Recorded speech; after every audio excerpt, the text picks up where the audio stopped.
औज़ुबिल्लाहिमिनश्शैतानिर्रजीम बिस्मिल्लाहिर्रहमानिर्रहीम। मैं मोहम्मद बिन शेख मदरस मिडिल स्कूल नारबाबा जोन मावर। इस वक्त मैं 8वीं जमात के तलबा व तालिबात को उर्दू किताब बाहरिस्तानी उर्दू से सबक गीहूँ का दाना पढ़ाऊँगी। तो प्यारे बच्चों, अस्सलाम वालेकुम। उम्मीद है कि आप ठीक ठाक होंगे, सही सलामत होंगे। इस वक्त हम जो सबक पढ़ने जा रहे हैं वो आपकी किताब बाहरिस्तानी उर्दू से लिया गया है और सबक का मौजू है गेहूं का दाना। आज हम इसका दूसरा हिस्सा पढ़ेंगे, तो शुरू करते हैं। मुसाफिर उसे शहर में ले गया, वहां पहुंचकर उसने उसे वहां के राजा के हाथ भेज दिया। राजा ने फौरन अपने अक्लमंद दरबारियों को बुलाया और यह गेहूं नमा अंडा दिखाकर कहा, बताइए ये क्या है, गेहूं का दाना है या फिर मुर्गी का अंडा है। ये सबक जो है यह एक इसका मौजू, जैसा कि इसका मौजू बता रहा है, ये गेहूं के दाने के बारे में है। एक बड़ा गेहूं का दाना था।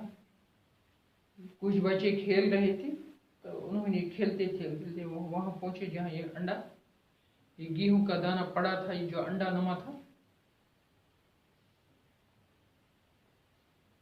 तो उन्होंने ये क्या किया, तो वो आपस में इस पर बहस करने लगे। तो एक मुसाफिर आ पहुंचा, एक राहगीर आ पहुंचा, तो उसने उनसे ये खरीदा और उनको पैसे दे दिए। मुसाफिर ने क्या किया, उसने गेहूं का दाना जो है शहर लिया। वो शहर जा रहा था, उसने वो शहर लिया। वहाँ क्या किया, वहाँ पहुंचकर उसने उससे वहाँ के राजा के हाथ में भेज दिया। जब वो शहर पहुंचा तो उस शहर का जो राजा था, वहाँ का बादशाह जो था, यानी इस मुल्क का बादशाह जो था, उसने वो इसके पास गया और उसे भेज दिया।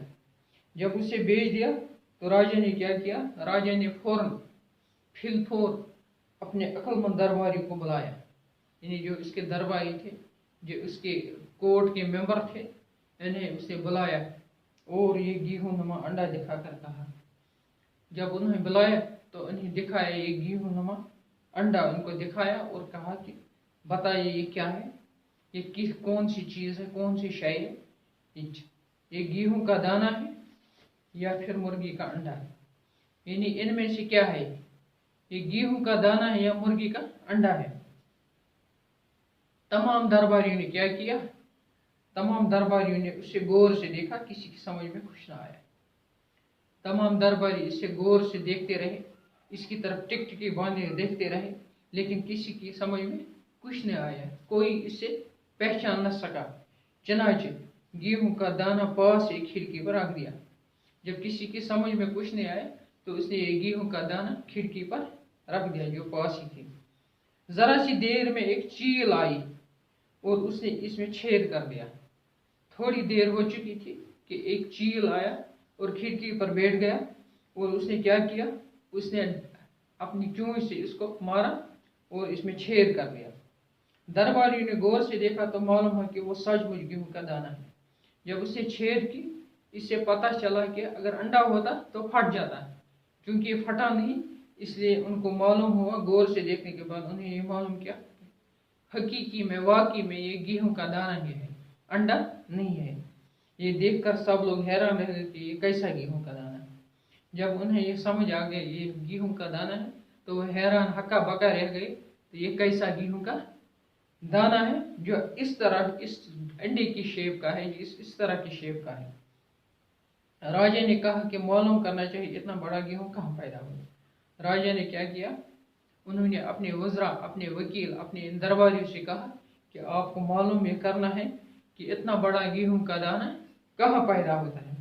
किसी बूढ़े किसान को दरबार में हाजिर करो।